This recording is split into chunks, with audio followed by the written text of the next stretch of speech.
Good day, everybody. How you all doing? My name's David Wilson. I'm a journeyman printer here at Colonial Williamsburg. And with me is Mr. Jones, another journeyman printer that we have here. And you're entering into our press room of the printing office. And we're going to talk to you a little bit about what goes on here. Some of the more behind the scenes stuff that people don't get a chance to see. And we're going to try to give you some more of the mysteries of our industry. Ink making, how an ink ball is actually put together, and then how the machine would be run with two pressmen.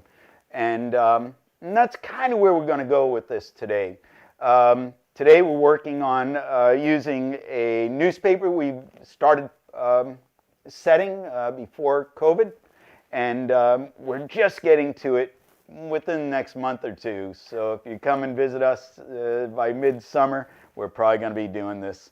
And made up of about 45,000 pieces of metal, about 100 pounds. And we're going to talk to you how this all works. And we're going to start with that ink process right now. And we're going to take you to a short video. And afterwards, we'll answer a question. And we're going to have a larger question and answer at the end. So if we don't get to yours now, don't worry about it. I'm Peter Steinley. I'm one of the journeyman printers here at the printing office at Colonial Williamsburg. Today I'll be showing you how to mix a varnish with lampblack to make an ink for the printing office.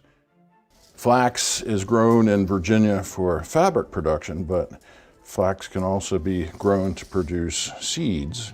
These tiny little seeds in their zillions produces linseed oil.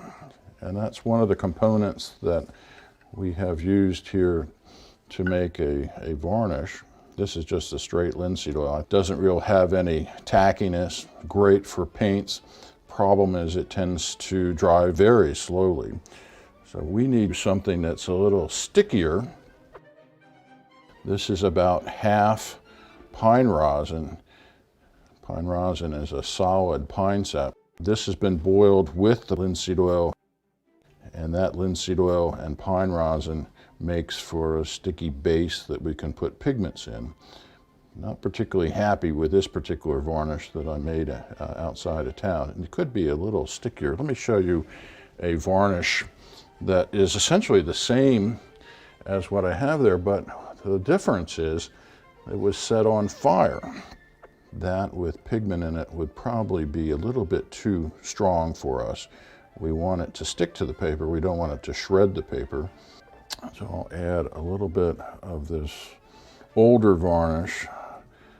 This was made with a slightly different resin, and this stuff is years old, but it should, when added to this newer varnish, stiffen it up. So I'm using the brayer to mix, and as I get this varnish well mixed, we're just going to add the lampblack to it. The lampblack is very fine powder. We'll start off with a small amount from this piece of wood.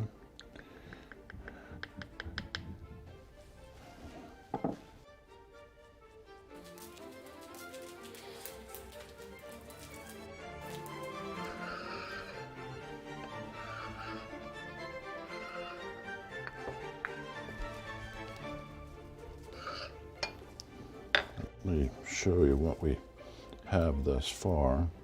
And it has a fairly nice tackiness to it, not so strong that it's likely to shred the paper.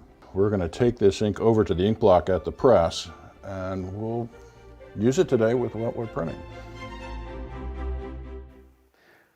All right, everybody, so that was our short video on how ink was made. And if anybody has any questions at this point, we'll take a question or two, and we'll move on from there. So. Yeah, thank you. This is producer Brody Adams here. I'll be giving voice to the questions that you leave in the comments, so please keep them coming in. We have one question right now about the ink color. Was black the only color used, or were there other colors that were used for printing in the 18th century? Now, actually, any color that was accessible to an artist we could use. In all reality, we're just using an artist-based paint. Many think that it's writing ink, but it really isn't. It's more of a paste than it is a liquid. And so really any pigment that an artist could get their hands on, I can mix into ink. Here in Virginia, on the other hand, we really only use black. And, but we do know of at least 6 occasions where red ink was used. And 3 of them were done in the same month. And they were playbills. And I think we have an image of a playbill that we might be able to show you. But the other 3 were books. And those were done in the first 10 years of printing here. So Virginia really wasn't a hotbed for colored inks. So. Thank you. So we saw Peter making some ink there. About how long would a batch of ink last? How often would you be needing to make They new were probably ink? making it every day. So if they were mixing their ink here. Now realize ink could come in multiple forms. It could come in the components, as Mr. Steinley was talking about. We might also see ink being mixed in the sense that the varnish was pre-made, and we were buying the varnish and then just mixing the color that we wanted into it, much like an artist would be doing. Or we also knew that Franklin had an ink manufacturing facility up in Pennsylvania. And so we know that one of the printers in Williamsburg actually had pre-made inks.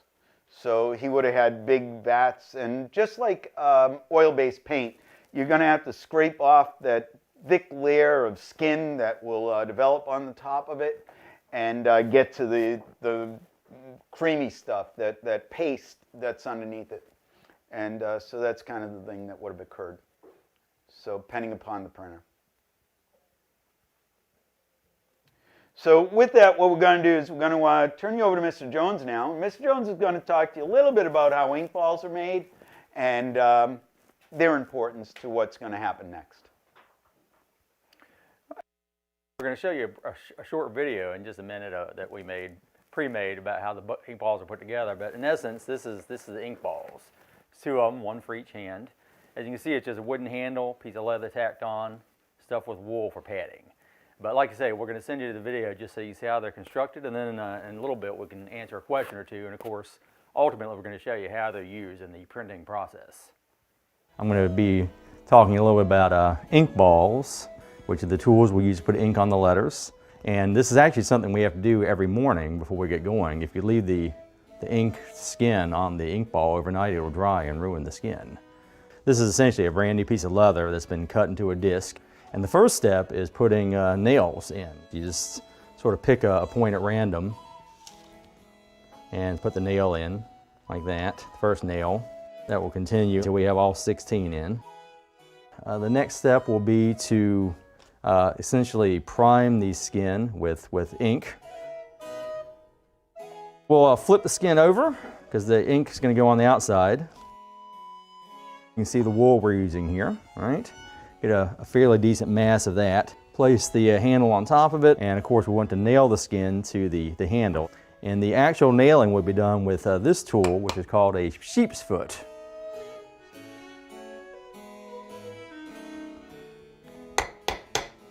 All right, there we go. That's essentially finished. Of course, we just have to do the other ink ball exactly the same way, and in essence, we're ready to go and actually do some printing.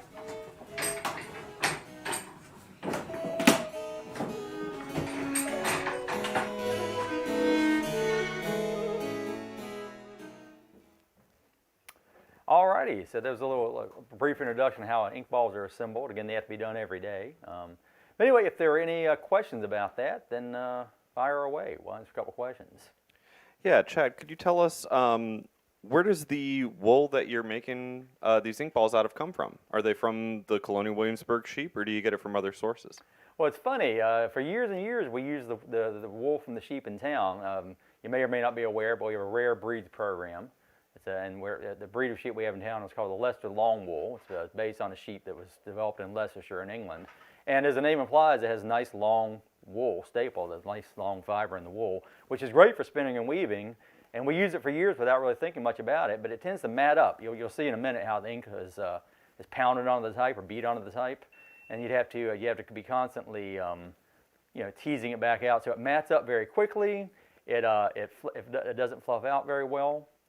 And anyway, someone gave us some different wool from a different breed of sheep called a Hog Island sheep, much shorter staple, and we actually like it. It works much better. It doesn't compact as badly. It's easier to tease back out. So of course the spinner and weaver wouldn't touch the shorter wool because it's harder to use for fabrics. But it's a classic case of one man's trash being another man's treasure. Great, thank you. Tina has a question for you as well. What kind of leather was used for the ink ball? Well, it might not have even been leather. Certainly leather could be used. Of course, to save money, they might have used raw skin. But basically any skin that's cheap, locally available, thin. So sheepskin is certainly one option. We're using deer skin here on the ink balls. And they claim that in Germany they used dog skin. Some of our canine lovers are not the thrill, but historically, in fact, perhaps deer skin, like I say, and I just mentioned that earlier. And the reason we tan it is that we at the rate we print normally, you'll see us printing quickly shortly, but at the rate we print normally, our skins will last us several weeks before they get shredded. They would have ripped their skins to pieces in a few days. It would have shredded pretty quickly. So why pay to have the skin tan to preserve it if you can destroy it in a few days anyway? So Eva would like to know, do you clean the ink from the ink balls at all? Or if you do so, what do you use to clean that off? yeah. Well, basically the only way they would have clean ink during the period is lye, heated lye. And think of lye as being the active ingredient in a drain cleaner or oven cleaner. It's very harsh. It'll dissolve in oil-based ink, but it will also destroy the skins. So there's really no way to clean the ink off the skins. Also, I don't want to leave them put together overnight because the ink will dry overnight. It oxidizes and it'll essentially ruin the skins that way. So the video you saw earlier of me putting the ink balls together, that has to be done every day. In essence, in the evening, we pry the nails out, take the skins off, take the wool out, fluff it as we said. The skins go in a bucket of water, and of course if they're underwater they can't dry. And then you reassemble them the next day. So in essence, you just never let it dry out. You just put them in water overnight, put them back together the next day. All right, well, it looks like we're going to move on to the next segment of the process. So we'll turn you back over to David. So yes, indeed. So we've learned a little bit about ink, one of the lifebloods of my industry, the ink ball, the way we're going to distribute the ink over my form. And now we're going to talk to you a little bit about how this form is actually going to be transferred to paper. And it's with this machine, the printing press. The type metal is an invention of a guy by the name of Johann Gutenberg. And it would take 2 pressmen to do this work. And every 15, 20 seconds, a copy might come off of this machine. So Mr. Jones and I are going to actually produce that for you right now. We're going to try to get to a speed that might have been acceptable to the 18th century printer. And granted, we're probably going to start off a little bit on the slow side as we make our way through. But eventually we'll start speeding up. And as we do this, you're going to find there's a little dance that's going on back here. So the dance being Mr. Jones is stepping in, he's adding that ink. I'm going to be running that under the block of wood, using that bar. The position's known as the beater and the puller. Why? Because the beater beats, the puller pulls. And my whole industry referred to as the press because of that block of wood being compressed down onto that type. And right now you're going to hear the tackiness of that ink. And you might have heard that little stir noise, and that was it. And here we go, there's my copy off of the machine. And we're just going to lay this down. I'm going to grab another sheet as Mr. Jones is putting ink on. And you'll notice that as he's done, he's going to look over my shoulder basically, and he's going to see how well he did with his process of the inking. And as he's doing that, I'm going to keep this machine moving. I have lines that are drawn on here, little chalk marks, and I'm going to line up to these chalk marks. And that's my focal point. And this way here I have the right pressure on that machine. So, and you can see once again, grabbing that out and doing this work pretty quickly. So, like I say, every 15, 20 seconds, and I think I mentioned this earlier, this might have been work that wasn't done by paid employees, and we find this phenomenon up and down the coast. So when we talk about our press, freedom of the press, power of the press, being brought to you on the back of slave labor, and these 2 men working as hard as they can to get this work done for the master of the shop. Now we also know that there are some females that are involved in this industry as well. Virginia itself has a female master printer by the name of Clementina Rhine, and the paper we're working on right now is the paper that Clementina Rhine would have produced 3 weeks after her husband passed away and she took over the business. And what's going to make this paper unique, and one of the reasons we picked this, is there's a letter in here from Clementina Rhine. basically telling everybody that she's taking over the business and that she needs the support of the people who had been supporting her husband so that she can continue to feed her children. So she's asking that you don't leave the business even though her husband is no longer with us. So really important stuff when we think about these things. And I think we're going to do maybe one or two more of these, and then we'll take questions here very shortly. So I'm going to run this in one more time. And as you can see, that dance that was occurring. So you can imagine what these guys must have felt like at the end of an hour and then the end of 10 hours, knowing that tomorrow we're going to have to go through this process all over again. And 6 days a week, this is really what's going on. So, and this, I think, might be our last time through the press. So while you're doing that last one there, Dave, I have a few questions coming in. The first one being, so printing newspapers today, it's, you know, very automated. It goes very, very quickly if you see those machines in, you know, news offices now. How many papers could be printed off in a day, you know, in an 18th century printing office, as you're showing us here? Sure. Here in the colony of Virginia, realize that we probably aren't working at our fullest rate of speed. We don't have enough people buying these things. We're thinking up tops maybe 1,000 newspapers. So in theory, I could do the 1,000 copies in the course of a 10-hour day. The first half, 1,000. I'm going to flip this. I'm going to do the back of this in the afternoon, and I'll be able to get the newspaper done. The newspaper is really, on average, one sheet of paper folded in half in my world for 4 pages. So a competent team can probably do about 2,000 impressions in the course of a 10 to 12-hour day. Now, English pressmen are actually claiming they're doing closer to 3,000 in the course of a day, but they are working an extra 2 hours, and they'll usually put a third pressman on the press. He's going to be standing on that side, and his only task is to remove copies from the machine. And that little bit helps, and they're able to move this much quicker because of that. He might be known as the printer's devil. So what other questions might we have? Yeah, so you mentioned that you're printing not only on one side of the page, but on both. I can. So that sort of brings us to a question from Christine about how long does it take for the ink to set and dry so that you would be able to print on the other side of it? Oh, hours. But I can print right away. See, the thing is, ink being that artist-based paint, before I want to touch this, maybe about 3-4 hours before I really want to rub against this in any way. 12 hours to be sure that that ink is set. But I can print the backside right away by putting up a blotter sheet, or what they might have done in the 18th century is just moisten a rag and attach the rag to the machine so that the rag was collecting any of the leftover ink. Because the rag was moistened, the ink isn't going to transfer. Remember, my ink is made of oil, and what do we know about oil and water? Do they mix? So because they're going to repel each other, this is how I'm going to be able to print the other side right away.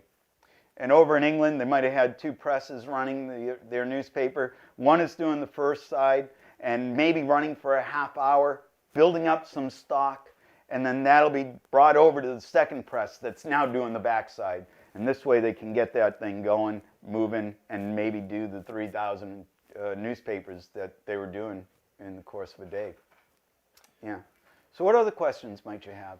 Yeah, so you mentioned the owner of the paper here in Williamsburg. Could you remind us of her name and how long was she running the paper here after her husband's death? Clementina Rhine. Now, Clementina Rhine will take over from her husband. And he was the master printer for the colony of Virginia. It was the government printing office starting in 1765. And he'll die in 1773. And at that point in time, she'll take over the business. And she'll be the printer for the colony of Virginia. Virginia's one and only female public printer at the time. For 13 months. And Clementina Rhine, like her husband, will pass away from a lung disease. And this is why she stops being our government printer. We don't really know what it was. I have a feeling it might have been tuberculosis, but they really weren't able to decipher a lot of those lung diseases, and I think it's referred to as pleurisy, wasn't it? I think so. Yeah. So anyway, so we really aren't quite sure what she died of, but it was something that was probably a catchy disease, so it wasn't cancer or anything of that sort. So what other questions might you Yeah, have? that actually brings us to a question from, I believe it's Letha Faye over on YouTube. And they would like to know, are there any risks to a printer's health, due to some of the chemicals being used or anything like that? Minor. Realize that we live in a world where there's always a risk in the 18th century. We don't have great medicine. We don't have doctors that really know what they're doing in some occasions. And so some of the things that I'm going to have to worry about is lead. After all, my type is made of lead, tin, and antimony. But as long as I don't lick or eat it, I'm probably going to be okay with that.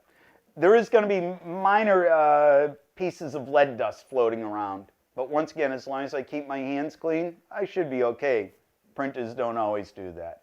So there is a possibility of exposure from that. If I'm mixing my ink here, the component that makes my black is called lampblack. It's soot. And if I'm mixing ink every day and I'm breathing in that soot, I can get a lung disease very similar to what a coal miner will get. So black lung is a disease that could happen to a printer if he mixes enough ink. And the other thing that I have to worry about is the cleaning solution. As Mr. Jones has already stated, lye. So lye in the consistency that I need to make it, and I make it here, it needs to be at a point where it will burn flesh from bone. And when I get it to that consistency, I know I can clean the ink off of my type. So if there's a spill, that's a pretty heavy caustic. But outside of that, it's not like I'm putting my hand anywhere near anything that's going to jam. So in theory, this is actually a pretty easy job when it comes to worrying about your health. After all, we know many printers live to a ripe old age. Look at Benjamin Franklin and another printer that you might not be familiar with by the name of Isaiah Thomas.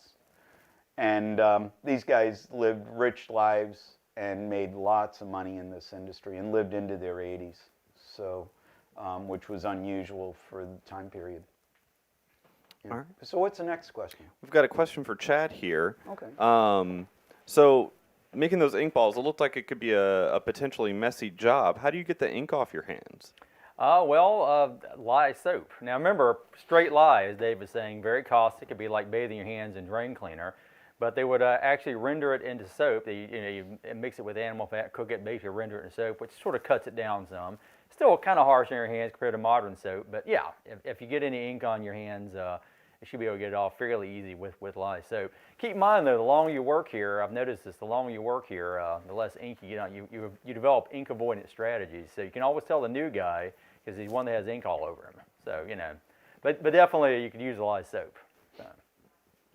All right. Awesome. We have a couple questions about the paper itself here. So first of all, what kind of paper was used and where was it coming from? Was it coming from another major city like Philadelphia, or was it maybe even made in the printing office itself? All right. Well, paper's an interesting thing. The first printer who comes to Williamsburg thought he could make his own paper. And he set up a paper mill just outside of town. So if you were on your way from here to Jamestown, there's an area known as Paper Mill Creek, and this is where they believe the paper mill was. And it operated for about 6 years. And the reason we can't make paper successfully in Virginia, not made of wood, it's actually made of old rags. And we don't have dense populations, we don't have industrial complexes, and we don't have big cities. So I have no way to collect the rag that's needed for paper making. So we imported the bulk of that rag from Pennsylvania. And when we made that paper, we sold a fair portion of it back to Pennsylvania to try to pay for the rag that we were collecting so they'd be willing to give us more rag. When the owner died, so did the paper mill. It only lasted about 6 years, give or take. It was easier, cheaper to just buy it. And we know paper was being made in the north. Pennsylvania will start paper making in America. And anything north of Pennsylvania makes paper.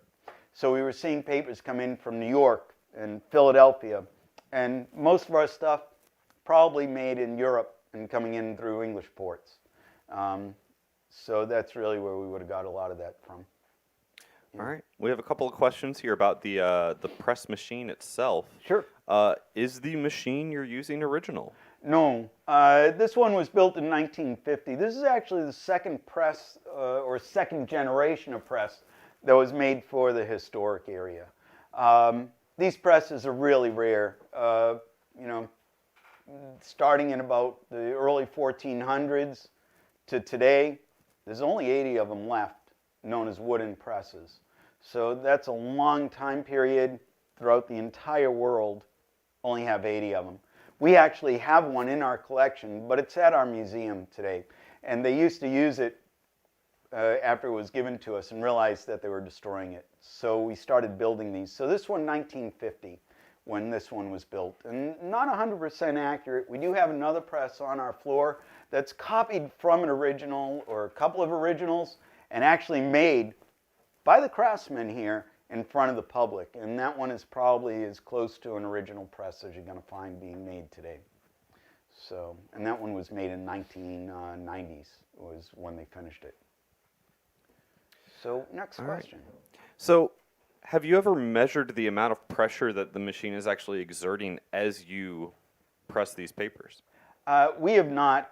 We always tell everybody enough. And but Mr. Jones came across an article not too long ago, and that article basically talked about that. Do you remember what the pounds per inch? Yeah, I mean it was a book by a bibliographer, and he had basically it's 31 pounds per square inch, so approximately twice the atmospheric pressure, slightly less than what's on the interior of your car tire. So it's not a huge, so 31 psi. It's not a huge amount of pressure, as he says, just enough, and so they wouldn't worry about this stuff scientifically. Yeah.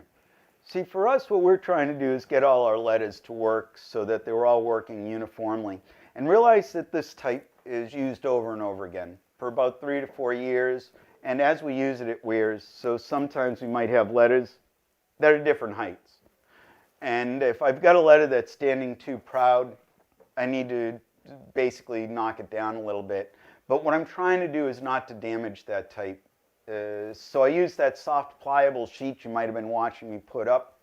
And what I'm doing is I'm putting enough pressure so it molds over all that type and makes even the stuff that's sitting a little bit low or is a little bit older, print as new.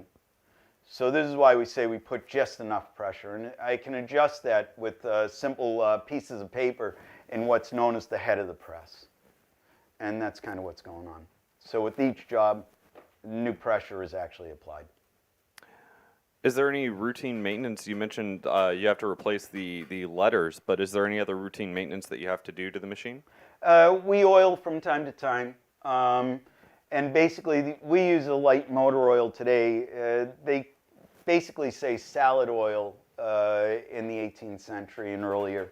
And that was the only real oil they had available to them. So periodically, probably weekly, they would have been re-oiling these machines. The bed of the press, which is known as the coffin, sits on basically a cleat that is on a reel. So over time, as dirt and that oil starts to get old, they start to stick. So we have to clean that off, and then we're going to re-oil everything. We don't use grease because that would just collect, you know, dirt like no tomorrow, and it's harder to clean. So that's really what we're using. So outside of that, unless the machine breaks, I don't really worry about it. All right. Nancy would like to know, what is the typeface that you're using? Is there a name for that particular kind? I'm guessing it's not Times New Roman or Helvetica? No, what we're using is Caslon in our shop today. We know that type was coming in from a couple of different type foundries over in England. And for the colony of Virginia, we find a lot of Caslon, and we find type from a firm known as Wilson & Son out of Scotland. Early on, Dutch types tend to be the primary thing that we are finding. But by the time of the Revolution, English type foundries have gotten good enough. They're competing with those Dutch type foundries, and we're now using Caslon's type from London or Wilson & Son from Scotland. And that's kind of what we're doing. Realize that when we talk about typeface and calling it a typeface is right.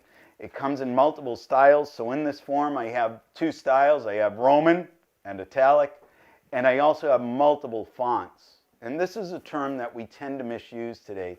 Font only means size of type. So in this form that I'm doing, I have multiple fonts. I think there's about 5 different fonts in this, meaning 5 different sizes of type. So hopefully that answers your question. What other questions do you have for us? Well, how long would it take to set the type? For example, that paper that you were working Sure. on there, how long would it take to set that? If we think about a puzzle, 1,000-piece puzzle, most people can do 1,000 pieces 2 to 3 days if they're really working hard at it. Way too slow. We need to get to a point where we can do 1,000 pieces of metal in about a half hour. So we're doing a 2,000-piece puzzle every hour. This form, once again, 45,000 pieces. Each page is about 24,000 pieces of metal, and each page would have represented a day's labor for one typesetter if it was just one typesetter setting the page. So consider a 12-hour day for each page, 24 hours for both pages. And this is, once again, a 6-page newspaper. Now, it's not as bad as that sounds. Why? This page has advertisements that were in last week's newspaper. So because these are all repeat ads, I learned how to set those. So for this form, maybe about 12 hours, give or take. Yeah. So what other questions? Yeah, so if you've been to Williamsburg, you may have noticed on some of the signs there are some letters that look a little strange to our modern eye. Sure. One of those being wanna what take is it? known as the long S. Yeah. Sure. So basically what we're going to do is we're going to show you a little slate. And on this slate we have letters that are squared up. And basically what I have is on the top are all the F's, on the bottom all the S's. And realize I use 3 S's. So we start with capitals. This is the S of my world. It really comes about 1st century. It's the Roman S. Granted, from the 1st century to the time we're using, it goes through many changes. But it's known as the long S today. And this is going to be my dominant of the S's. So whenever I capitalize, I use this. Whenever I use an S that isn't ending a word, in which case I use this S, which is known as the round S or the final S. And this comes out about 300 years after the Romans developed their S. So we're going to use this to capitalize, this to end words, and this every time I don't capitalize or end a word. Although we are English, so there are a few exceptions. If you see this in the middle of the word, I don't have to get into that. You'll see it. On the other hand, when we look at our italics, there's no bar, whereas in the Roman, the bar only goes part way in, and this is how we tell the difference between the 2 letters, right? In the handwritten form, the loop to the front denotes the F, the loop to the rear denotes the S. And this is what's going on. So all these letters, if we really look at them, none of them look the same. What I'm going to do is I'll show you a word, and we'll try to decipher that word for you real quick. And this is the word. And the word is sassafras, as you can see. Realize there's only one F. There are 3 long S's and 1 final S. And that final S ends the word in S. And this is how this is going to work. So a word like is, I-S, it would use the final S. A word like fish, it would use the long S. And a word like ship would depend upon how I use the word. So His Majesty's Ship Victory would use a capital. On the other hand, that ship went off whaling, I'd use the long S. And this is really how that all plays out. So it's a little confusing to us because we don't use these letters, but it's really not as bad as y'all think. So what other questions? Anything else that we might want to talk about? Yeah, we've had a couple of questions wanting to know what happens if you make a mistake. How many typos are acceptable in a newspaper before you got to just toss it and try again? Never toss. And how many errors are acceptable? As many as happen, for the most part. What's going to happen, though, is we're going to set our type. We're going to pull proofs. We're then going to bring them to a proofreader. The proofreader is going to try to catch everything. And then we're going to correct anything the proofreader caught. if the proofreader missed something, there's a good chance that that was missed. So, for instance, we have a self-help medical book that we do here. Every Man His Own Doctor, The Poor Planner's Physician. This is a medical book. Shouldn't have any errors in it, right? And guess again. So we don't know how many proofs this went through, but at the end of this book, after this was printed, the guy who probably gave this to us to print, the doctor who was involved, probably went through this and realized there were a whole bunch of errors, and we have an errata at the very bottom of the last page talking about those errors. So as long as you're, look for the errata, you can fix the errors that are in this book, and everything will be fine, right? Or not. It is a self-help medical book from the 18th century. Should have came with warning labels that said, don't try this at home. Even at this rate, when we did our proofs, we found other errors in this book. So even everything they did didn't show up all the errors, right? So, and it was still being sold. It wasn't thrown away. Paper was way too expensive. Even government documents will find lines just scratched out of a government document and new wording put in it, right? Just like today, we're going to see that in modern documents that are published by the government, right? Where we just change things because we knew that we had miswrote things to accept, what was going on. But that's what was happening with us. So we've talked a lot about typeface, letters, things like that. Do you have the ability to print images as well? We can't print an image as many people think. So, for instance, if you've ever seen that image of the Boston Massacre that Paul Revere did, or maps where they're really intricate, we can't do that. Really not something that we're capable of. But what we can do, and let me grab one of my newspapers because, well, I've got an image on this, and you can see that image. It's the basically the seal of Virginia. So this was made using a woodcut, much like a rubber stamp. And this is the only way it can produce images. Now, if I had somebody on staff that could cut wood and get me something that was usable, well, I'd have maybe more images. And we see some of the newspapers in Virginia with images denoting a horse that's wandered off or for sale, or property that's for sale. They'll do a plantation, and they'll carve it in wood, right? And it's really hard to see this, but trust me, this is a wood carving, and very similar to what a rubber stamp might look like in your world. And that's kind of what I have access to. Remember, I'm printing off the top of letters where the engraver is engraving into metal, and they're basically melting ink into that engraved metal and then lifting the ink out of the hollows that they made. And this is where they're able to get those images of somebody's face or what have you. Something I can't do in my particular type of printing.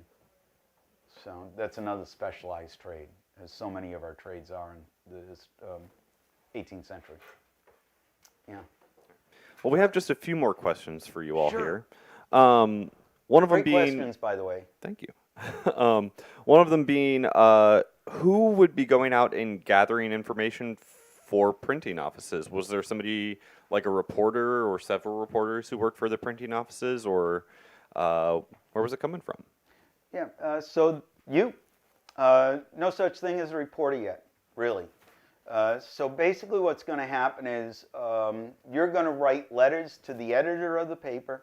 The editor of the paper is then going to decide if your letter is worthy of their paper. And if they find it worthy, they'll publish it.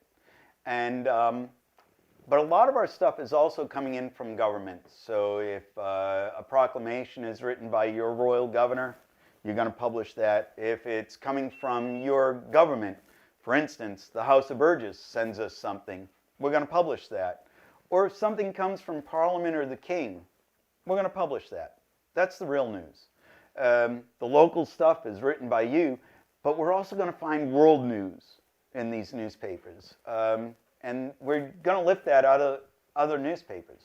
So for instance, this paper that we're doing for Clementine and Rhine, the very first page, the very first column, the King of England is going to be set to view the fleet So it talks about what's going to happen, the route he's going to take, how many soldiers are going to be with him as he takes that route, what carriage he's going to be riding. It's going to talk about every ship, supposedly how many men are on those ships, how many guns, and it's also going to talk about the royal barge that they build, and you know what food he was going to eat while he was on that barge. Also on that front page, we're also finding news out of Poland and Russia. There's a big war going on, it seems, between Poland, Russia, and the Tatars. And we're going to learn a little bit about that war in this newspaper. So all kinds of stuff might be found in these papers, but most of it wasn't written by us. So what other question might we have? Yeah, how many newspapers were active in the Williamsburg area? Well, for 35 years, one. And we got a late start to printing. Williamsburg gets its first printing operation that's really fully operational 1730, 91 years after Massachusetts will start printing in North America. Now, I do stress that because South America already had printing. Realize South America is 100 years older than North America when it comes to our colonies. But 91 years after Massachusetts, and for 35 years, we only have one printer in town. And then for about 8 years, we have two. And then we go to 3. And at the point we go to 3, Norfolk gets its first newspaper. But as the revolution starts, within the first year of that revolution, we're back down to 2. And they're only here in Williamsburg. And that's because our government is just down the street. So we're really here to support the government. So, what other questions? Well, speaking of the government, obviously we're in Colonial Williamsburg interpreting a time that's very pivotal in the formation of our country. So how was printing used as a tool for sort of disseminating this information about the revolution that was starting to happen? Sure. So the first thing we have to understand is that as Englishmen, we lived in a pretty free society. And according to many people, even of the day, England had the freest press, freest speech, and freest society in the world in a day. Meaning this, I don't have censorship. So I can print what I choose to print as long as I'm willing to defend it. So I don't want to print anything that's an out-and-out lie. Because if I can't defend it, then I might lose my equipment, go to jail, or what have you. So we want to print things that are truthful. Now realize there's always two sides to a truth. So as long as I don't stray too far from a center point, I should be okay. And because of that, we're able to publish things against the taxes England is imposing upon us. It's one of the ways that we actually galvanize the 13 territories. After all, we hate each other in all reality. So if we think of it in this respect, if I didn't have a free press, do you think that I could have convinced people from Georgia to side with people from Boston when the people of Boston just destroyed a whole pile of tea in Boston Harbor? But because the press was able to try to state the reason they did this was because of bad taxes, we were able to galvanize these countries. Virginia will even get in trouble in this. The royal governor is the one who's supposed to be able to denote times of fasting, but the House of Burgess, in support, solidarity with Boston, declared a fast. And the royal governor took offense to this and basically shut down the House of Burgess because they were overstepping their bounds as far as he was concerned. So this is how we do this. So through spreading information, maybe truthfully, maybe not, we're able to convince you that the British government is mistreating you. And this is how we play out. I always like to ask people, when we think about our press, and when we think about founding fathers, realize that this is your founding forefather as far as I'm concerned, because this is what gets those founding forefathers together. And this is the only industry that those same founding forefathers guarantee in their rule of law under the First Amendment. So when we think about this, how important must this industry be to them if it's the only one they guaranteed, right? So what other questions might you have for me? Well, David, Chad, thank you both so much for joining us today. We're going to go ahead and wrap things up now with one final question. But first, this program was made possible through the generosity of our donors. Thank you. To learn how you can contribute, please follow the links pinned to the comments below or join us at colonialwilliamsburg.org. So one final question for the both of you. Sure. How was breaking news, as we know of it today, with the 24-hour news cycle, how was that disseminated in the 18th century? Well, kind of the same way it is today, is letters will come in. If it's something that we find to be really important, we're going to publish it. We may not have the full story yet, but we're still going to publish it. So for instance, we do a series of newspapers that are for sale down at Prentice stores, as well as many other documents. So if you come here to visit, you can buy these things. But these two newspapers are from January 10th, 17th, and 24th of 1777. Major events took place in New Jersey in December of 76, around Christmas. Maybe you've heard of this thing, a crossing of some water and the attack on German soldiers. But three major battles jumble as it comes to us, and we really don't know what's going on. And probably about 20–25% of that information actually was truthful. With the other parts, we're just hearsay, eyewitness accounts, but they only got this piece and they didn't get all of this. So we're trying to be on top of the news, as news does today. And because news travels so fast, news has to try to travel as fast as the internet. So they don't always get it right, but a news agency that's worth its weight is going to constantly check that source, and they're going to constantly rebuild that story as new information comes in. We don't actually have that luxury all the time in the 18th century because we may never hear anything else about the event. So what we get is what we get. And that's the difference between us and today's news agencies. So once again, it's been a pleasure chatting with you. And if you do come to Williamsburg, do please come check us out. It's a great shop, lots to see. We do talk about all kinds of stuff here. And if anybody wants any of my documents, as I say, 50 different documents for sale down at Prentice store, from newspapers, that doctor book I talked about, even little children's books to teach children their ABCs. You name it, we sell it. So anyway, it's been a pleasure chatting with you all, so do enjoy the rest of your visit. So, anything else? No, that's it. I Great. fully Cool. concur.